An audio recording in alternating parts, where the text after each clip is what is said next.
Hello မင်္ဂလာပါသားတို့သမတို့ရေဒီကဲတို့ဒီနေ့တော့အခန်း6ပြန်လည်လေ့ကျင့်ခန်း1ကိုတွားလိုက်ကြရအောင်เนาะအဲ့တော့အရှိမသင်ခဲ့ပြီးသားအခန်းလေးတွေ1နဲ့3 4 5အခန်း5ခန်းလုံးကိုပြန်ပြီးတော့မှမှတ်မိအောင်လို့ဒီအခန်းမှာဒီချေတို့က record ပြန်ခေါ်มาဖြစ်ပါတယ်เนาะအဲ့တော့သားတို့သမတို့ရေသင်္ချာတွက်တဲ့စာအုပ်ကလေးထုတ်ပြပါရှင်ဒီချေတို့ခေါင်းစဉ်ကလေးတက်လိုက်ကြရအောင်ပါခေါင်းစဉ်လေးဒီချေကိုသားတို့သမတို့ရဲ့စာမျက်နှာအပေါ်ထိပ်ဆုံးရဲ့အလဲကောင်မှာတက်ပြပါရှင်အခန်း6အခန်း6ပြန်လှန်လေ့ကျင့်ခန်း1ဟုတ်ပြီเนาะအဲ့တော့ဒီချက်ကလည်းစာအုပ်ကလေးတောက်ယူပြီးတော့တက်ပေးပါမယ်အဲ့တော့ဒီချက်ကတော့ထုံးစံအတိုင်းလူလေလုပ်ပါမယ်ရှင်เนาะအဲ့တော့အခန်း6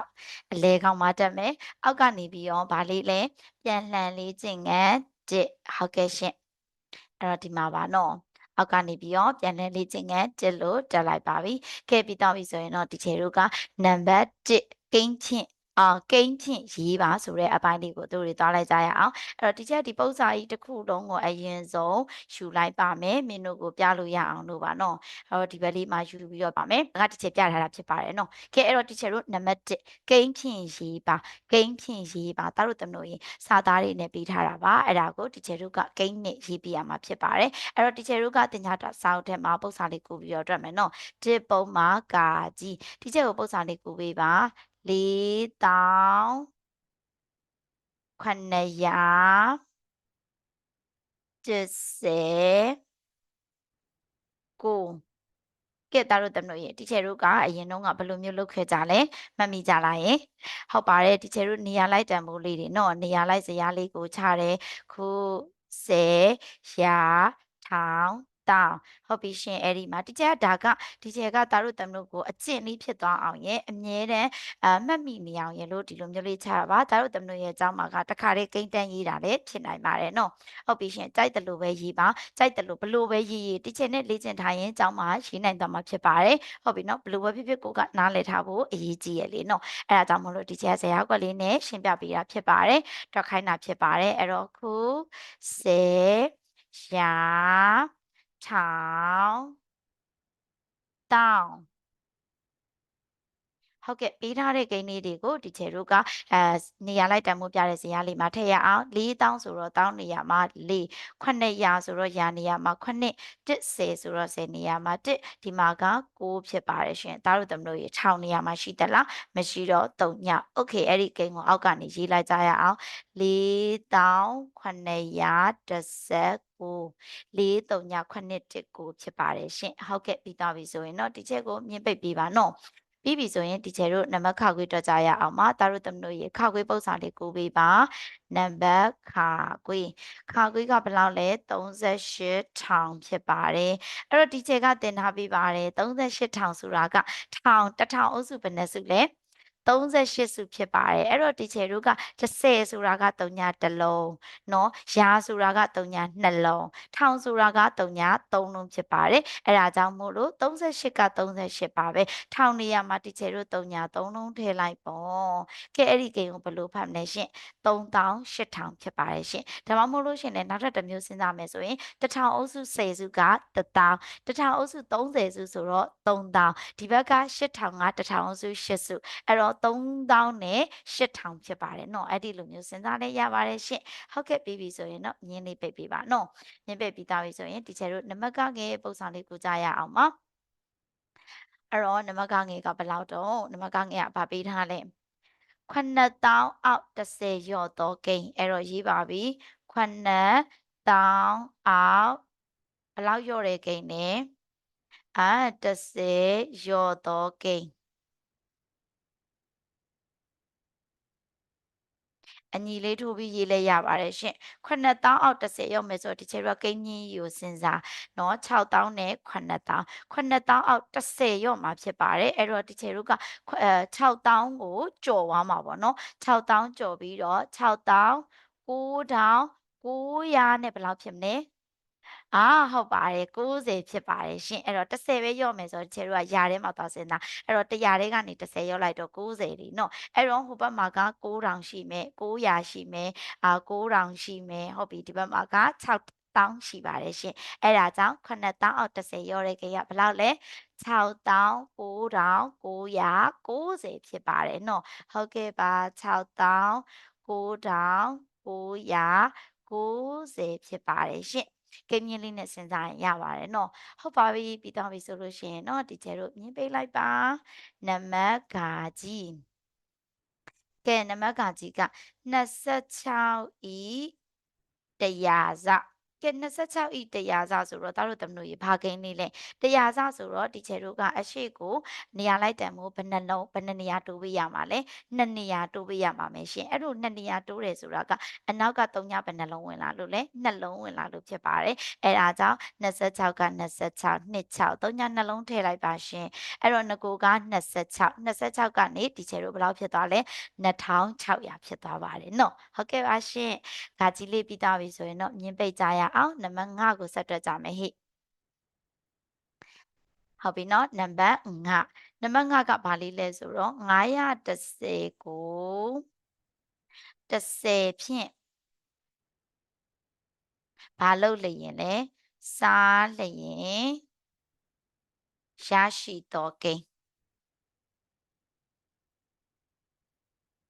ကဲ910ကို10ဖြစ်စားလျင်ရရှိတဲ့ကိန်းကဘာကိန်းလဲဒီကျရုကခုနေရာမှာ3ညဖြစ်တဲ့10ပြည့်ကိန်းတွေကို10နဲ့စားတဲ့အခါမှာ3ညတစ်လုံးဘာဖြစ်သွားမလဲလျော့သွားပါတယ်အဲ့ဒီလို3ညတစ်လုံးလျော့သွားတဲ့အတွက်ကြောင့်မလို့နေရာလိုက်တန်မိုးလေးတွေကအနောက်ကိုဘာဖြစ်သွားတယ်လဲတနေရာစီစုပ်သွားပါတယ်ရှင်အဲ့တော့ယာနေရာက9က10နေရာကိုရောက်သွားပြီ10နေရာက1ကခုနေရာကိုရောက်သွားပါပြီရှင်3ညတစ်လုံးပြုတ်သွားပါတယ်အဲ့တော့910ကို10ဖြစ်စားလျင်ရမယ့်ကိန်းကဘာကိန်းလေးလဲဟိဟုတ်ပါတယ်51ပါရှင်โอเคအဲ့တော့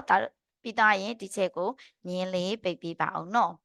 ဟုတ်ကဲ့ပြီးသားပြီဆိုလို့ရှိရင်เนาะဒီချက်တို့နံပါတ်1ပြီးသားပါပြီရှင်နံပါတ်1ပြီးသားတော့တို့တွေနံပါတ်2တွက်လိုက်ကြရအောင်ပါအဲ့တော့တို့သမတို့ရေနံပါတ်2ပုံစံလေးတွေကိုဒီချက်ကယူပြပါမယ်ရှင်ကဲနံပါတ်2ရဲ့ instruction လေးကိုအရင်ဖတ်ကြည့်ပေးပါအောင် instruction လေးကဘာလေးလဲတွက်ပါဘာလို့ကြည့်ရမလဲတွက်ကြည့်ရပါမယ်အဲ့တော့ကြည့်လိုက်တော့ကကြီးကနေထဝန်းဘက်ထိရှိပါတယ်ရှင်ဘာလေးတွေလဲအပေါင်းနေအနှုတ်တွေပါအဲ့ဒီအပေါင်းနေအနှုတ်တွေကိုတချို့ဘယ်လိုတွက်ခဲ့ကြလဲ down line တွက်ခဲ့ကြပါတယ်အဲ့တော့ဒီချက်နဲ့တူတူ down line တွက်ကြမယ်အားလုံးပဲ ready ဖြစ်ပြီလားဟုတ်ကဲ့ ready ဆိုလို့ရှိရင်တို့တွေစတွက်လိုက်ကြရအောင်နော်အဲ့ဒါကြောင့်ဒီချေတို့ပု္ပ္ပာလေးကိုကြရအောင်ပါနှင်းပုံမှာကာကြီးဒီချေကအလေကောင်ကနေမြင်းနေတားလိုက်မယ်လीနော်တို့သမတို့တွေစာရွက်ကုံတာတက်တာအောင်လို့ဟိုဘက်ဒီဘက်တွက်ပါမယ်ပြီးတော့ရင်တော့ဒီချက်ကပြီးတော့တိုင်းပြီးတော့နောက်တစ်မျက်နှာသွားရင်ကောင်းမလားပြန်ဖြတ်ရင်ကောင်းမလားတော့မသိသေးဘူးနော်အဲ့တော့လာတွက်ကြရအောင်နှင်းပုံမှာကာကြီးပု္ပ္ပာလေးကိုပါမယ်ရှင်917အပေါင်း864တို့တွေပု္ပ္ပာလေးကိုပြီဆိုတော့နေရာချပေးကြရအောင်တကြောင်ကြော်မယ်နေရာလေးကိုကြဲကြဲလေးချပါမယ်ရှင်အဲ့တော့911ကိုဘယ်လောက်လဲ864နဲ့ပေါင်းကြရအောင်ပါပေါင်းမယ်ဆိုတော့မြင်ပိတ်လိုက်ပြီးအပေါင်းလက္ခဏာတက်ဒီကျဲတို့ခုနေရာချင်းချင်းခုကနန်းချင်းချင်းပေါင်းကြရအောင်ပါ1နဲ့4နဲ့ပေါင်းလိုက်တော့ဘယ်လောက်ရမလဲ9 1နဲ့6နဲ့ပေါင်းလိုက်တော့ဘယ်လောက်ရမလဲဟုတ်ပါတယ်9 5နဲ့8နဲ့ပေါင်းလိုက်တော့ဘယ်လောက်ရမလဲဒါတို့သမလို့ရေ73ဆိုတော့တို့တွေဘယ်လိုရေးကြမလဲထောင်နေရာမှာ1ပြီးသားရင်ဒီရာနေရာမှာ3ရေးပါမယ်73အဲ့ဒါကြောင့်အဖြေက1385အဖြေလေးထိုးကြရအောင်ပါ1385โอเคလားဟိဟုတ်ကဲ့ပြီးပြီဆိုလို့ရှိရင်နံပါတ်ခခွေးတွက်ကြရအောင်ပါခခွေးပုံစံလေးကိုကူးကြအောင်ချစ်လိုက်ပါနော်အဲ့တော့689အပေါင်း983နေရာလေးခြားကြရအောင်ပါနေရာခြားမယ်နော်တကြောင်ကြော်မယ်နေရာချရအောင်689ကိုဒီကျဲတို့983နဲ့ပေါင်းကြမယ်ဟိအဲ့တော့ဘာချင်းပေါင်းပါလဲခုချင်းပေါင်းကြရအောင်ခုချင်းပေါင်းမယ်ဆိုတော့9နဲ့3နဲ့ပေါင်းလိုက်တော့ဘယ်လောက်ရလဲ9က10ဖြစ်ဖို့တက်လို့တယ်3နဲ့ကနေတစ်ပေးလိုက်တော့2ဟုတ်ပြီဒီဘက်ကိုဘာတင်မလဲ1တင်မယ်ဟိ10တင်မယ်နော်အဲ့တော့12ရတာဟုတ်ပြီရှင်အဲ့တော့9နဲ့1နဲ့ပေါင်းလိုက်တော့8နဲ့8နဲ့ပေါင်းလိုက်တော့အမှန်ပါတယ်16ပါရှင်16ဆိုတော့6ရေး1တင်လိုက်ပါပြီ6နဲ့6နဲ့ပေါင်းလိုက်တော့6နဲ့6နဲ့1နဲ့ပေါင်းလိုက်တော့1နဲ့6နဲ့ပေါင်းလိုက်တော့9နဲ့9နဲ့ပေါင်းလိုက်တော့ဒါတို့သမလို့ရေဘယ်လောက်လဲ14ပါရှင်ထောင်နေရမှာ1ရှာနေရမှာလေအဲ့တော့အဖြေထိုးကြရအောင်ပါအဖြေ 1462ပါရှင်ဟုတ်ကဲ့ခါကြီးနဲ့ခါခွေလေးကိုပြီးတော့ပြီဆိုရင်တော့အောက်မှာ cross out လေးချပြီးတော့ခငယ်ခါကြီးကိုတို့တွေအောက်မှာဆက်တွက်မှာဖြစ်ပါတယ်အဲ့တော့ teacher ကတော့ဒါလေးဖြတ်လိုက်မယ်ဘာဖြစ်လို့လဲဆိုတော့ဒီမှာအပေါ်မှာပုတ်စာလေးကိုကြည့်ရအောင်လို့ပါအဲ့တော့သားတို့တမတို့ကမပြီးသေးဘူးဆိုရင်တော့ teacher video လေးကို pause လုပ်ပြီးတော့ကြည့်ပေးလို့ရပါတယ်เนาะပြီးတော့ပြီဆိုရင်တော့တို့တွေဆက်တွက်လိုက်ကြရအောင်နံပါတ်ခငယ်ဆက်တွက်ပါမယ်ရှင်အဲ့တော့ဒါလေးကို teacher ဖြတ်လိုက်ပြီးနံပါတ်ခငယ်เนาะနံပါတ်ခငယ်ကအလဲကောင်မှမြင်တောင်းမယ်လေ yes နံပါတ်ခငယ်ကဘယ်လောက်လဲ100ဟုတ်ကဲ့ sorry เนาะ148အပေါင်း855ပါเนาะဟုတ်ကဲ့တကြောင်ကြော်မဲနေရာချကြရအောင်ပါဘေးမြင့်လေးနဲ့ခွာပြီးနေရာချမယ်148ပြီးတော့855ဟုတ်ကဲ့မြင်ပိတ်ပါပြီရှင့်8နဲ့5နဲ့ပေါင်းလိုက်တော့သားတို့သမီးတို့ဘယ်လောက်ရတယ်လဲ8ကို5တိုးလိုက်တော့8ပြီးတော့90 17 13 73ဆိုတော့3ရေးတက်တယ်ပါပြီရှင့်1နဲ့4နဲ့ပေါင်းလိုက်တော့5နဲ့5နဲ့ပေါင်းလိုက်တော့10 10ဆိုတော့3ညာရေးတက်တယ်ပါပြီရှင့်1နဲ့1နဲ့ပေါင်းလိုက်တော့2 2နဲ့8နဲ့ပေါင်းလိုက်တော့10အဲဒါကြောင့်ထောင်နေရာမှာ1ရာနေရာမှာ10အရှိကိုတတိုးပြီးရေးလိုက်ပါတယ်เนาะအဲ့တော့အဖြေလေးထိုးကြရအောင်ပါအဖြေဘယ်လောက်လဲ1003ဖြစ်ပါတယ်เนาะဟုတ်ကဲ့ပြီးသွားပြီဆိုရင်တော့နံပါတ်ဂါကြီးကဲနံပါတ်ဂါကြီးပုံစံလေးတော့ကြည့်ရအောင်နံပါတ်ဂါကြီးက3248အပေါင်း2169ကဲတို့တွေနေရာချကြမယ်ဟေ့ဘေးမြင့်လေးနဲ့ခွာပြီးနေရာချပါမယ်ကိန်းလေးတွေကိုကြဲကြဲလေးနေရာချမယ်နော်3248ကို2169နဲ့ပေါင်းကြရအောင်ပါပေါင်းကဲပေါင်းလိုက်တော့ခုကနန်းချင်းချင်းပေါင်းလိုက်တော့9နဲ့9နဲ့ပေါင်းလိုက်တော့ဘယ်လောက်ရမလဲ9က10ဖြစ်ဖို့1လို့တဲ့9ထဲက1သွားပြီးလိုက်တော့6ကျန်တယ်10နဲ့6နဲ့ဆိုတော့16ကြိုက်တဲ့နည်းနဲ့တွက်လို့ရပါတယ်နော်6ရေး1ကျန်ပါပြီရှင့်အဲ့တော့ဘယ်လောက်လဲ4နဲ့6နဲ့က10 10ရဲ့1ရဲ့ဆိုတော့5ဖြစ်ပါတယ်နော်ဟုတ်လား11ရဘယ်လို5ဖြစ်မှာတော့ဒီချေကတော့လာနောက်အနေနဲ့11ရဆိုတော့11တရေး1ကျင်ပါပြီရှင့်နင်းနဲ့1နဲ့က3အပေါ်ကတင်ထားတဲ့1နဲ့ဆိုတော့4ဖြစ်ပါတယ်နော်3နဲ့2နဲ့ပေါင်းလိုက်တော့5အဲ့ဒီတော့အဖြေဘယ်လောက်ရတယ်လဲ9416အဖြေထိုးကြရအောင်ပါအဖြေပုံမှန်2ခုချပါမယ်9416နားလည်ပါသလား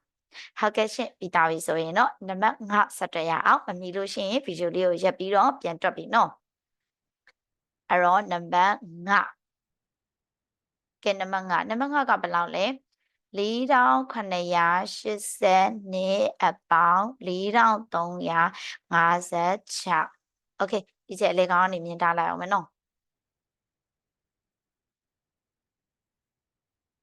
ဟုတ်ကဲ့နေရာချကြရအောင်ပါတကြောင်ဆိုပြီးနေရာချပါမယ်4982ကို4356နဲ့ပေါင်းကြမယ်ဟိအဲ့တော့နေရာချပြီးပြီဆိုတော့ခုခုချင်းပေါင်းကြရအောင်ပါနင်းနဲ့6နဲ့ပေါင်းလိုက်တော့ဘယ်လောက်ရမလဲဟုတ်ပါတယ်8နဲ့5နဲ့ပေါင်းလိုက်တော့ဘယ်လောက်ရမလဲ8ကို5တိုးမယ်8ပြီးတော့90 17 13အဲ့တော့73ဆိုတော့3ရေးတင်လိုက်ပါပြီရှင်အဲ့ဒါကကြိုက်တဲ့နည်းနဲ့ပေါင်းလို့ရတယ်နော်ပြီးတော့ရင်10ဖြစ်စီရဲ့နည်းနဲ့ပေါင်းလဲရပါတယ်8က10ဖြစ်ဖို့2လို့တယ်5ထဲကနေ2ပေးလိုက်တော့3ကျန်တယ်10ရဲ့3ရဲ့ဆိုတော့13အဲ့ဒီနည်းနဲ့ပေါင်းလဲရပါတယ်ပြီးတော့9နဲ့3နဲ့ပေါင်းလိုက်တော့10ရဲ့1ရဲ့ဆိုတော့11တရေးတင်လိုက်ပါပြီရှင်4နဲ့4နဲ့ပေါင်းလိုက်တော့8နဲ့1နဲ့ပေါင်းလိုက်တော့9အဲ့ဒါကြောင့်အဖြေက9138မှန်ပါတယ်เนาะအဖြေထိုးကြရအောင်ပါအဖြေ9138ဖြစ်ပါတယ်ရှင်။ Okay ပြီးသားပြီဆိုရင်တော့နံပါတ်စာလုံးတွက်ကြရအောင်ပါရှင်။နံပါတ်စာလုံးပုံစံလေးကူကြရအောင်ပါ9963အပေါင်း1938တကြောင်ကြော်ပြီးတော့နေရာချပါမယ်9963 မြင်းပိတ်ရအောင်ပါအပေါင်းလက္ခဏာလေးတက်ခုခုချင်းပေါင်းကြမယ်ဟဲ့ခုခုချင်းပေါင်းလိုက်တော့9နဲ့3နဲ့ပေါင်းလိုက်တော့10 3ညာရေးတက်ကျန်ပါပြီနော်6နဲ့3နဲ့ပေါင်းလိုက်တော့9 1နဲ့ပေါင်းလိုက်တော့10 3ညာရေးတက်ကျန်ပါပြီရှင်လွယ်တာကိုပေါင်းမယ်နော်1နဲ့9နဲ့ပေါင်းလိုက်တော့10ရဲ့9ရဲ့ဆိုတော့18ရေးတက်ကျန်ပါပြီရှင်1နဲ့5နဲ့ပေါင်းလိုက်တော့6နဲ့1နဲ့ပေါင်းလိုက်တော့9ပါရှင်အဲ့ဒါကြောင့်အဖြေ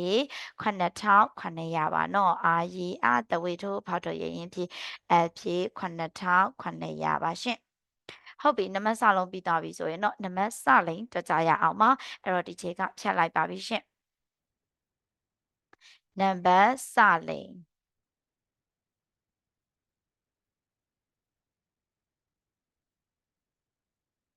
ဟုတ်ကဲ့စလိန်စလိန်ပုံစံလေးက1198အနှုံ950ဟုတ်ကဲ့ရှင်အဲ့တော့တကြောင်ကြော်မယ်နေရာချကြရအောင်ပါ1198ထဲကနေပြီးတော့951ကိုနှုတ်မှာဖြစ်ပါတယ်အဲ့တော့မြင်ပိတ်လိုက်ပြီးအနှုတ်လက္ခဏာတက်ခုခုချင်းနှုတ်ကြရအောင်ပါ9ထဲက1ကိုနှုတ်တော့ဘယ်လောက်လဲ6 10ချင်းနှုတ်မယ်9တွေက5ကိုနှုတ်လိုက်တော့4ရာချင်းနှုတ်မယ်1ထဲက9ကိုနှုတ်လို့ရလားမရတော့10ကြည့်မယ်ဒီ1ကဘာဖြစ်3ညဒီဘက်ကိုဘယ်လောက်ရောက်10 1နဲ့ပေါင်းတော့17ထဲက9ကိုနှုတ်ရအောင်အဲ့တော့10ထဲက9ကိုနှုတ်တော့3ကျန်နဲ့1နဲ့ပေါင်းလိုက်တော့4အဲ့ဒါကြောင့်အဖြေဘယ်လောက်လဲ446အဖြေ446ဒီချေတို့က grade 1မှာတည်းက10ဖြစ်စေတဲ့နီး10ဖြစ်အောင်လုပ်တဲ့နီးဒါမှမဟုတ်အပေါင်းသင်ခန်းစာ1နှစ်အနုသင်ခန်းစာ1နှစ်ကိုကျန်းကျင်စွာလုပ်လာခဲ့မယ်ဆိုလို့ရှိရင်เนาะဒီ grade 3 grade 4မှာ grade 2 grade 3 grade 4မှာဒီချေတို့ပုံစံလေးတွေကိုမြန်မြန်ဆန်ဆန်တွက်နိုင်မှာဖြစ်ပါတယ်ဒါမှမဟုတ်လို့ရှိရင်လည်းဒီချေတို့အရင်ဆုံးကနီးအတိုင်းနဲ့တွက်လဲရတယ်เนาะဟုတ်ပြီရှင်ပြီးသွားပြီဆိုရင်တော့စာလိန်ပြီးသွားတော့ဇာခွဲ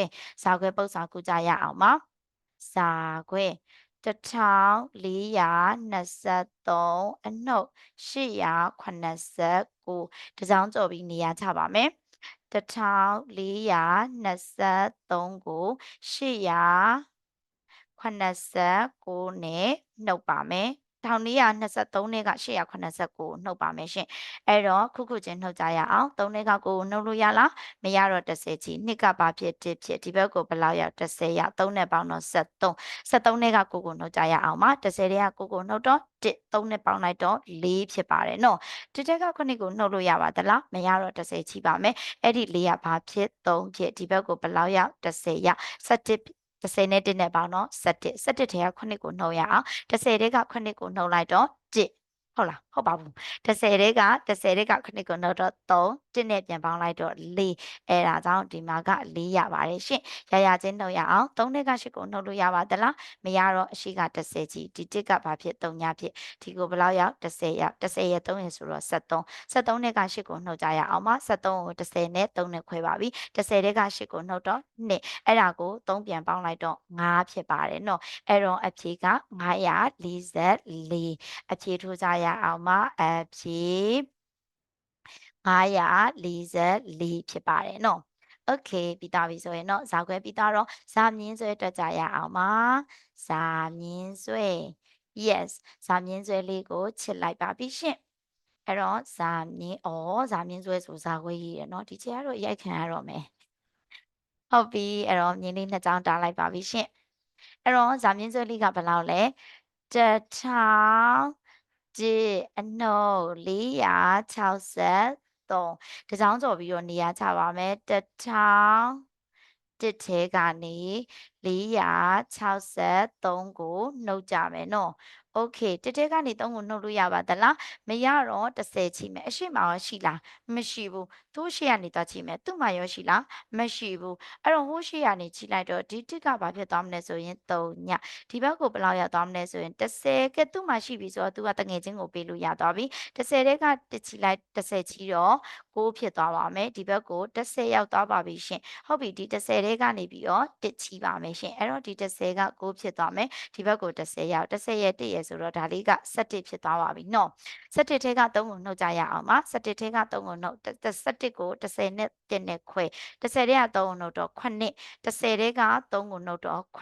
1နဲ့ပေါင်းလိုက်တော့8ဖြစ်ပါတယ်နော်ဟုတ်တယ်လားဟုတ်ပါပြီအဲ့ဒါကြောင့်8ဆယ်ဆယ်ချင်းနှုတ်ကြရအောင်ပါ9ထဲက6ကိုနှုတ်တော့ဘယ်လောက်ရမလဲမှန်ပါတယ်3 9ထဲက4ကိုနှုတ်တော့ဘယ်လောက်ရမလဲမှန်ပါတယ်5ပါရှင်โอเคအဲ့ဒါကြောင့်အဖြေက938ဖြစ်ပါတယ်နော်အဖြေထူးကြရအောင်ပါအာရီအတဝေထိုးဖာတော်ရရေးဖြည့်အဖြေ938 yes စာမြင့်ဆွဲပြီးတော့ညအတွက်ကြရအောင်ပါနံပါတ်ညကလေးက9618အနှုတ်9243တကြောင်းကြော်ပြီးနေရာချပါပြီရှင်ကြဲကြဲလေးချရအောင်9618ထဲကနေပြီးတော့9243ကိုနှုတ်ကြမယ်လीနော်ကဲနှုတ်ရှစ်ထဲကနေ3ကိုနှုတ်တော့ဘယ်လောက်ရမလဲဟိဟုတ်ပါတယ်9တစ်ထဲကနေ4ကိုနှုတ်လို့ရပါသလားမရတော့အရှိကနေ30ကြီးမယ်30ကြီးတော့6ကဘာဖြစ်သွားမလဲဆိုရင်5ဖြစ်သွားပါမယ်ဒီဘက်ကို30ရ30ရဲ့1ရဲ့ဆိုတော့17ပါရှင်17ထဲက4ကိုနှုတ်ကြရအောင်17ကို30နဲ့1နဲ့ခွဲလိုက်ပြီး30ထဲက4ကိုနှုတ်30ထဲက4ကိုနှုတ်လိုက်တော့6ကျန်တယ်1ပြန်ပေါင်းလိုက်တော့9ပါရှင်အဲ့ဒါကြောင့်အဖြေ9 5ထဲကနေရှင်2ကိုနှုတ်ကြရအောင်ပါ5ထဲက2ကိုနှုတ်တော့ဘယ်လောက်ရမလဲ3အဲ့တော့အဖြေဘယ်လောက်ရမလဲ385ပါနော်ဟုတ်ကဲ့ရှင်ညပြီးသားပြီဆိုရင်တော့တလင်းကျိတ်တွက်ကြရအောင်ပါဒီချက်ဒါလေးတွေဖြတ်လိုက်မယ်မပြီးသေးရင်ဗီဒီယိုလေးကိုရပ်လိုက်ပါရှင်ဟုတ်ကဲ့နော်တလင်းကျိတ်တလင်းကျိတ်ကဲတလင်းကျိတ်လေးကဘယ်လောက်လဲပု္ပ္ပာမကူကဲအလဲကောင်ကနေဒီချက်မြင်းပြန်ထားမယ်လေနော်တလင်းကျိတ်ပု္ပ္ပာလေးက4295အနှုတ်1831တကြောင်းကြော်ပြီးနေရာချပါမယ်4295ထဲကနေပြီးတော့1831ကိုနှုတ်ကြရအောင်ပါနေရာချပြီးသွားပြီဆိုတော့ခုချင်းနှုတ်ကြမယ်ဟဲ့ခုချင်းနှုတ်တော့9ထဲကနေ1ကိုနှုတ်တော့ဘယ်လောက်ရမလဲမှန်ပါတယ်4ပါရှင်9ထဲကနေ3ကိုနှုတ်တော့ဘယ်လောက်ရမလဲဟုတ်ပါတယ်ရှင်6နှစ်ထဲကနေ8ကိုနှုတ်လို့ရလားမရတော့30ကြီး4ကဘာဖြစ်3ဖြစ်သွားမယ်လေဒီဘက်ကိုဘယ်လောက်ရောက်30ရောက်30ရဲ့2ရဲ့ဆိုတော့12ပါရှင်12ဆိုတော့30နဲ့2 30ထဲက8ကိုနှုတ်လိုက်တော့2ကျန်တယ်ဒီက2နဲ့ပေါင်းလိုက်တော့ဘယ်လောက်လဲ4ပါရှင်ဟုတ်ပြီနော်အဲ့တော့3နဲ့1နဲ့ပေါင်းလိုက်တော့ no 3နဲ့ကနေ1ကိုနှုတ်တော့ဘယ်လောက်ရမလဲ2အဲ့ဒါကြောင့်အဖြေက2464ဖြစ်ပါတယ်နော်ဟုတ်ကဲ့အဲ့ဆိုရင်နံပါတ်တလင်းကျိတ်ပြီးတော့ထဝန်းဘဲတွက်ကြရအောင်ပါထဝန်းဘဲလေးက9536အနှုတ်3558ပါရှင်တကြောင်တော်မယ်နေရာချကြရအောင်ပါ9536ထဲကနေ3558ကိုနှုတ်ပါပြီနော်အနှုတ်လက္ခဏာတက်ကြမယ်အဲ့ဒီတော့ဘသူတွေကနေနှုတ်มาလဲ6ထဲကနေ9ကိုနှုတ်ကြရအောင်ပါ6ထဲက9ကိုနှုတ်လို့ရလားမရဘူးအရှိက30ကြီး3ကဘာဖြစ်သွားမလဲ2ဖြစ်ဒီဘက်ကို30ရောက်6နဲ့ဆိုတော့16ထဲက9ကိုနှုတ်ကြရအောင်ပါ30ထဲက9ကိုနှုတ်တော့3ဟုတ်ပြီ3နဲ့6နဲ့ပြန်ပေါင်းလိုက်တော့ဘယ်လောက်ရမလဲ9ရပါတယ်ရှင့်โอเคအဲ့တော့2ထဲကနေ9ကိုနှုတ်လို့ရပါသလားမရတော့30ကြီးပါမယ်9ကဘာဖြစ်4ဖြစ်ဒီဘက်ကိုဘယ်လောက်ရောက်30ရောက်စနစ်ထဲက9နဲ့ပေါင်းကြရအောင်ပါနှုတ်ကြရအောင်ပါစနစ်ကို30နဲ့2နဲ့ခွဲမယ်30ထဲက9ကိုနှုတ်လိုက်တော့9ဒီဘက်ကကျန်တဲ့2နဲ့ပြန်ပေါင်းလိုက်တော့9ပါရှင်9ကဲ4ထဲကနေ9ကိုနှုတ်လို့ရပါသလားနှုတ်လို့မရတော့30ကြီးမယ်9ကဘာဖြစ်8ဖြစ်ဒီဘက်ကိုဘယ်လောက်ရောက်30ရောက်30ရဲ့4ရဲ့ဆိုတော့14ထဲက9ကိုနှုတ်ကြရအောင်ပါ14ကို30နဲ့4နဲ့ခွဲလိုက်ပါပြီ30ထဲက9ကိုနှုတ်လိုက်တော့30ထဲက9ကိုနှုတ်လိုက်တော့9ကျန်တဲ့4နဲ့ပြန်ပေါင်းလိုက်တော့9ဖြစ်ပါတယ်နော်အဲ့ဒါကြောင့်9ရှစ်ထဲကနေ3ကိုနှုတ်လိုက်တော့ဘယ်လောက်ရမလဲ9ရပါတယ်ရှင်အဲ့ဒါကြောင့်အဖြေက9989အဲ့တော့အဖြေထိုးကြရအောင်ပါအဖြေ9989ဖြစ်ပါတယ်ရှင်ရပါသလား ဟုတ်ကဲ့အဲ့တော့ဒီချေတို့ပြန်လည်လေ့ကျင့်ခန်း1မှာနံပါတ်1နဲ့နံပါတ်2ကိုဒီဗီဒီယိုလေးမှာတွေ့ခဲ့ကြတယ်ပြီးတော့လို့ရှိရင်ကျန်တဲ့ပုံစံတွေကိုကျန်တဲ့နံပါတ်လေးတွေကိုနောက်ဗီဒီယိုလေးမှာဒီချေတို့ဆက်တက်ကြရအောင်နော်အဲ့တော့နောက်ဗီဒီယိုလေးမှာပြန်တွေ့ကြမယ်တောက်တို့တမလို့တွက်ထားတဲ့စာအုပ်ကလေးကိုလည်းဒီချေကိုတက်ဖို့ရပြီးပို့ပေးပါအောင်နော်နားမလည်တာရှင်လည်းမေးလို့ရပါတယ်ရှင်အဲ့တော့နောက်ဗီဒီယိုမှာပြန်တွေ့ကြရအောင် bye bye